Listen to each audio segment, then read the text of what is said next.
So students, this video is the continuation of the last video in which we were learning about the improper integrals. Okay, so in this video, this is the second question. This is the second example of improper integrals. So in this given problem, you can see that both the limits are given to infinity, right? So the way I taught you in the last video is that you need to eliminate both the limits when they are given to infinity. So it is not actually possible to eliminate both the limits which are given to infinity in this particular integrals. So what shall we do? So we shall break this integral to two parts by the property of integration which you have learned in your higher secondary schools. Okay.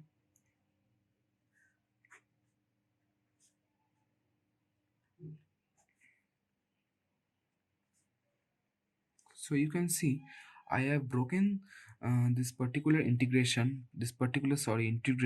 into two parts, in which I have taken one part minus infinity to suppose a point C.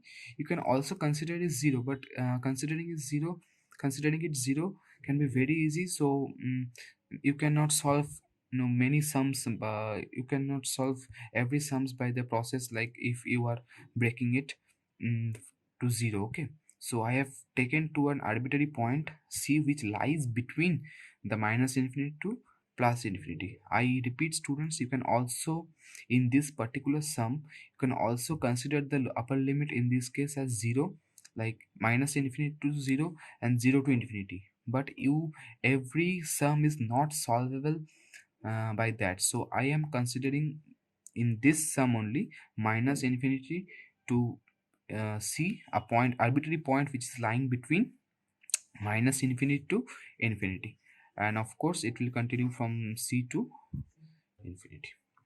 So now it is quite easy to solve. So let's see.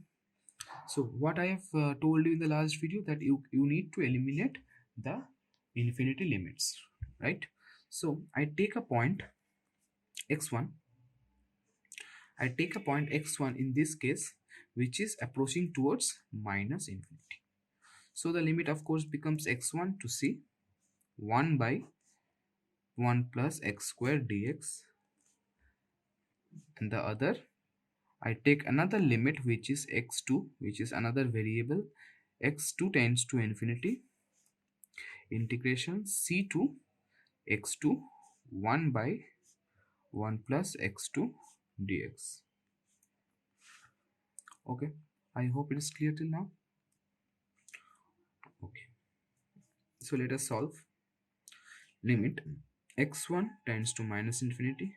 So what is the integration of 1 upon 1 plus x square? We have learned, if you recall from your higher secondary, it is actually tan inverse of that variable. So here tan inverse of that variable means x. So the limits are x1 to c, and in the other case the limits are x2 to infinity, tan inverse x, c to x2. Okay, now students, before putting out the limits, you shall break it.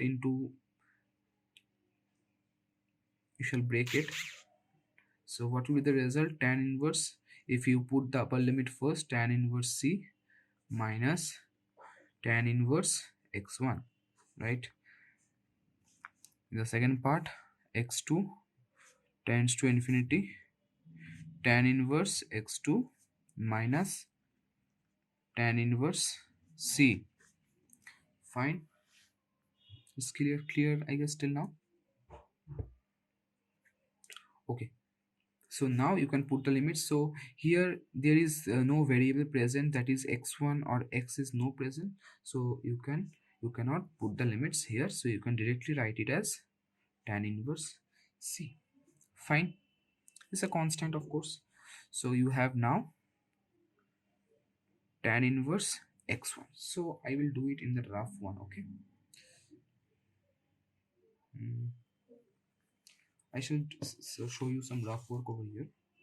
That is, what is given? Tan inverse.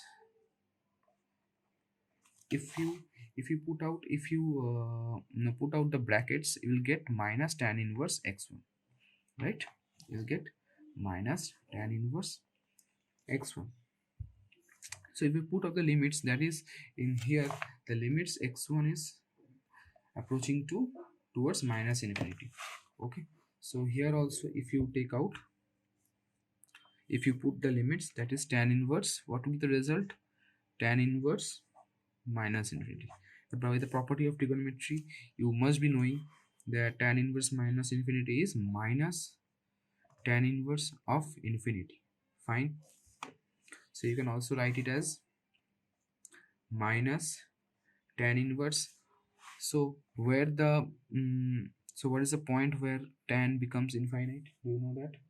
At tan pi by 2, at tan 90. If I can show you in the calculator, see, tan 90. Tan 90 is giving error, so actually the value of tan 90 is infinity. Okay, the value of tan 90 is basically infinity. So you can write it over here, tan. So what you are left with, there is tan inverse and there is tan. So what you are left with, we are left with minus pi by 2.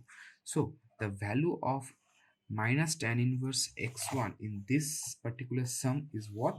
Is minus pi by 2. So you can directly put the value over here. So it is minus tan inverse x1. So what will it become? Minus of minus pi by 2. Fine. So here if you do the same thing, you will get pi by 2 minus tan inverse c, which is a constant. Fine. So this tan inverse c, there is also tan inverse c, which will get cancelled out, of course. So you are left with minus minus plus, plus pi by 2 and plus pi by 2, which gives you 2 pi by 2. The final answer is pi.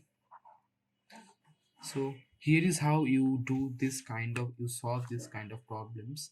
I repeat students, if you consider this, if you break this limit from minus infinity to 0 and 0 to infinity, then this sum would be solvable too. But I repeat that sometimes in some given integration you cannot solve by that, by putting 0. Sometimes it becomes undefined, or sometimes it is not actually solvable, right?